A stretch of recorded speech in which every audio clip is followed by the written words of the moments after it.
بسم اللہ الرحمن الرحیم۔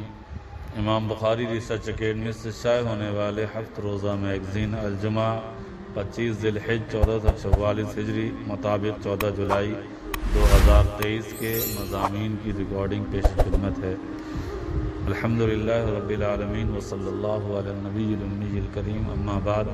ذکر انبیاء، آخری نبی حضرت محمد صلی اللہ تعالی علیہ وسلم، قسط نمبر 39، مضمون نگار مولانا محمد فرید حبیب ندوی۔ مسلمانوں کے مدینہ پہنچ جانے کے بعد بھی مکہ کے مشرکین اپنی حرکتوں سے باز نہ آئے۔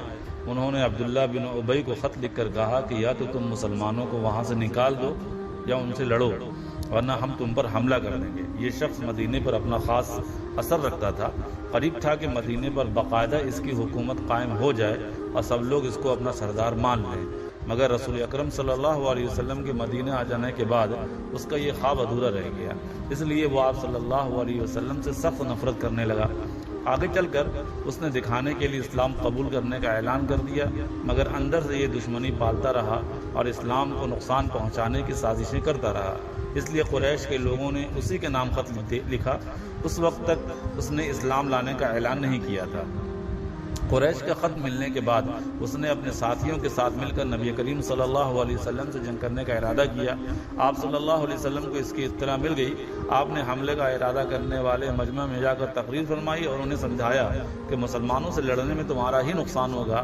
آپ کی تقریر کا لوگوں پر اتنا اثر ہوا کہ سارا مجمع منتشر ہو گیا۔ اسی طرح قریش نے یہودیوں سے ساز باز شروع کر دی اور اندر ہی اندر انہیں اپنے ساتھ ملا لیا۔ اس کے بعد انہوں نے مسلمانوں کو یہ دھمکی بھیجی کہ تم دھوکے میں مت رہنا، ہم مدینہ پہنچ کر تمہارا ستیہ ناش کر دیں گے۔ اس کے علاوہ قریش کے سرداروں میں ایک شخص تھا جس کا نام کرز بن جابر فہری تھا۔ اپنے کچھ ساتھیوں کے ساتھ مدینہ پہنچا اور مدینے والوں کے جو جانور باہر چر رہے تھے انہیں لوٹ لے کے آیا۔ رسول اکرم صلی اللہ علیہ وسلم کو ان کی حرکتوں کی خبر مل رہی تھی، اس لیے آپ بھی غافل نہ تھے۔ آپ نے اسی وجہ سے ہر کچھ دنوں کے بعد مسلمانوں کی ٹولیوں کو مدینہ کے آس پاس دور دراز علاقوں میں بھیجنا شروع کر دیا۔ کبھی کبھی ساتھ میں آپ خود بھی تشریف لے جاتے۔ یہ ٹولیاں گشت کر کے واپس آ جاتی۔ اس کے 2-3 بڑے فائدے تھے۔ ایک تو اس سے مکہ کے مشرکین کی حرکتوں کی خبر مل جاتی، دوسرے آس پاس کے قبیلوں کو مسلمانوں کی قوت کا اندازہ ہو جاتا اور وہ کسی غلط ارادے سے باز رہتے۔ یہ ٹولیاں جن قبیلوں کے پاس سے گزرتی انہیں معاہدہ کرنے کی پیشکش کرتی، چنانچہ بہت سے قبیلوں سے اسی طرح معاہدہ ہوا۔ ابھی تک مسلمانوں کو اللہ تعالیٰ کی طرف سے جنگ کی اجازت نہیں ملی تھی، انہیں حکم تھا کہ ہاتھ روک کے رکھو، لیکن قریش کی ان حرکتوں اور بدتمیزیوں کی وجہ سے اب ضروری ہو گیا تھا کہ مسلمان اپنے بچاؤ کے لیے ہتھیار اٹھائیں۔ چنانچہ 2 شعبان میں انہیں جنگ کی اجازت دے دی گئی۔ اس کے 1 مہینے بعد ہی جنگ بدر کا واقعہ پیش آیا۔ فکر و نظر، مسائل شریعت، تعارف اور حکمتیں، قسط نمبر 1، مولانا محمد فرید حبیب ندوی۔ اسلامی شریعت زندگی کے تمام مسائل میں رہنمائی کرتی ہے۔ وہ ایک مکمل اور جامع شریعت ہے۔ اس میں عبادت سے لے کر سیاست تک تمام معاملات کی واضح رہنمائی موجود ہے۔ اس کا ایک بڑا حصہ فیملی قوانین سے متعلق ہے، جس میں خاندانی مسائل کے سلسلے میں ہدایات دی جاتی ہیں۔ اس کو آج کل کی زبان میں پرسنل لاء کہتے ہیں۔ پرسنل لاء میں نکاح، طلاق، خلا، وصیت، وراثت جیسے مسائل آتے ہیں۔ ہمارا ایمان ہے کہ ان مسائل میں اسلامی شریعت نے جو احکام اور ضابطے بنائے ہیں وہی انسانوں کے لیے سب سے بہتر اور فائدہ مند ہیں۔ ان میں کسی ریفارم یا اصلاح کی ضرورت نہیں ہے۔ اس لیے وہ ساری کائنات کے رب اللہ سبحانہ و تعالیٰ کی طرف سے اتارے ہوئے ہیں، جو انسانوں کے مزاج، ان کی فطرت، ان کے نفع و نقصان کو سب سے بہتر طور پر جاننے والا ہے۔ اس لیے اس کا اتارا ہوا نظام ہی دنیا کے لیے سب سے بہتر نظام ہو سکتا ہے۔ مسلم پرسنل لاء سے متعلق زیادہ تر مسائل امت کے مختلف مسلکوں کے درمیان متفق علیہ ہیں، یعنی جیسے نماز اور پاکی وغیرہ کے مسائل میں امت کے مختلف مسلکوں کے درمیان اختلاف رائے پایا جاتا ہے۔ مسلم پرسنل لاء کے مسائل میں ویسا اختلاف موجود نہیں ہے۔ اس میں اختلاف بہت کم ہے۔ اس کی خاص وجہ یہ ہے کہ یہ احکام زیادہ تر قرآن و سنت سے صریح طور پر ثابت ہیں۔ بسا اوقات شریعت کے بہت سے مسائل ہمیں سمجھ میں نہیں آتے ہیں، اوپر سے دیکھنے میں ایسا لگتا ہے جیسے ان میں اصلاح کی ضرورت ہے، اس لیے بہت سے ناسمجھ مسلمان بھی ان پر اعتراض شروع کر دیتے ہیں، لیکن خوب اچھی طرح یاد رکھنا چاہیے یہ کمی ان کے علم کی ہے، شریعت کی نہیں۔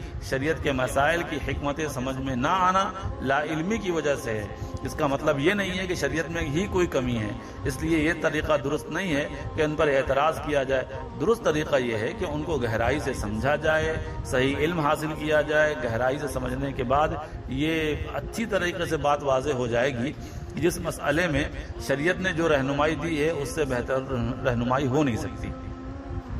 انشاءاللہ اس کالم میں ہر ہفتے شریعت کے فیملی مسائل کا تعارف اور ان کی حکمتوں پر بات ہوتی رہے گی۔ دستک ناخوشگواری میں خوشگوار پہلو، ابو طلحہ بنارسی ندوی۔ سورہ بقرہ کی آیت 216 میں ہے کہ ہو سکتا ہے کہ تم ایک چیز کو ناگوار سمجھو اور وہ تمہارے لیے بھلی ہو، اور ہو سکتا ہے کہ تم ایک چیز کو پسند کرو اور وہ تمہارے لیے بری ہو، اور اللہ جانتا ہے اور تم نہیں جانتے۔ قرآن کی اس آیت میں ہر اس انسان کے لیے ایک اہم رہنمائی اور مثبت پیغام ہے جو اپنے آپ کو کسی طرح کمتر یا بہتر سمجھتا ہے، جو کسی اچھی یا بری حالت کا سامنا کرتا ہے۔ اگر انسان اس کو سمجھ لے تو یہ چیز اسے مستقل ایک سکون عطا کرتی ہے۔ یہ آیت پریشان حال انسان کو یہ احساس دلاتی ہے کہ اس کی زندگی میں آنے والی پریشانیوں کے پیچھے بھی یقیناً سکون اور راحت کا کوئی نہ کوئی پہلو ضرور چھپا ہوگا۔ یہ آیت اسے اس قابل بناتی ہے کہ مشکل حالات میں بھی وہ پر امید رہے اور اپنے خوشگوار حال میں بھی ایک خوشگوار وقت کا انتظار کرے۔ یہ اسے مایوسی، نا امیدی اور کسی برے فیصلے سے باہر نکالتی ہے۔ جب کوئی انسان اس آیت کی روشنی میں اپنی زندگی گزارتا ہے تو وہ اپنے ساتھ ہونے والے ناموافق حالات سے گھبرا کر کوئی غلط فیصلہ نہیں کرتا۔ جب اس کی کوئی خواہش، کوئی تمنا، کوئی آرزو پوری نہیں ہوتی تو وہ مایوس نہیں ہوتا ہے، کیونکہ اسے لگتا ہے کہ ممکن ہے وہ چیز میرے لیے بہتر نہ ہو۔ اسی طرح جب اسے اس کی محنت کا کوئی پھل اور نتیجہ نہیں ملتا اس وقت بھی وہ ہمت نہیں ہارتا ہے، وہ سمجھ جاتا ہے کہ ہر چیز کا ایک وقت ہے، برا وقت بھی گزر ہی جائے گا اور کیا پتہ اس برے وقت میں بھی میرے لیے کتنے فائدے چھپے ہوں۔ اسی کے ساتھ یہ آیت ان لوگوں کو بھی صحیح راستے پر قائم رکھتی ہے جو خود کو کسی بھی حیثیت سے کامیاب اور بہتر سمجھتے ہیں، جو اچھے حالات میں زندگی گزارتے ہیں۔ یہ آیت انہیں سمجھاتی ہے کہ اپنی اچھی پوزیشن، اچھی حالت سے دھوکہ کھانے کی ضرورت نہیں ہے۔ ہو سکتا ہے کہ اس کے ذریعے تمہاری آزمائش ہو رہی ہو اور اس میں تمہارے لیے کوئی نقصان چھپا ہو۔ اس طرح وہ لوگ گھمنڈ، تکبر اور دوسروں کو حقیر سمجھنے سے بچتے رہتے ہیں۔ مسائل جس کو جمعہ میں خطبے کی آواز نہ آئے، مولانا محمد فرید حبیب ندوی۔ جمعے کا خطبہ سننا واجب ہے، خطبے کے دوران بات چیت یا ذکر کرنا درست نہیں ہے۔ جو شخص امام سے دور ہو یا کسی دوسری وجہ سے اسے اس خطبے کی آواز بالکل سنائی نہ دے رہی ہو، اس کے لیے بھی افضل یہی ہے کہ وہ خاموش بیٹھا رہے اور تلاوت یا کسی دوسرے ذکر و دعا میں مشغول نہ ہو۔ کتاب المسائل جلد نمبر 1 صفحہ نمبر 463۔ والسلام علیکم ورحمۃ اللہ وبرکاتہ۔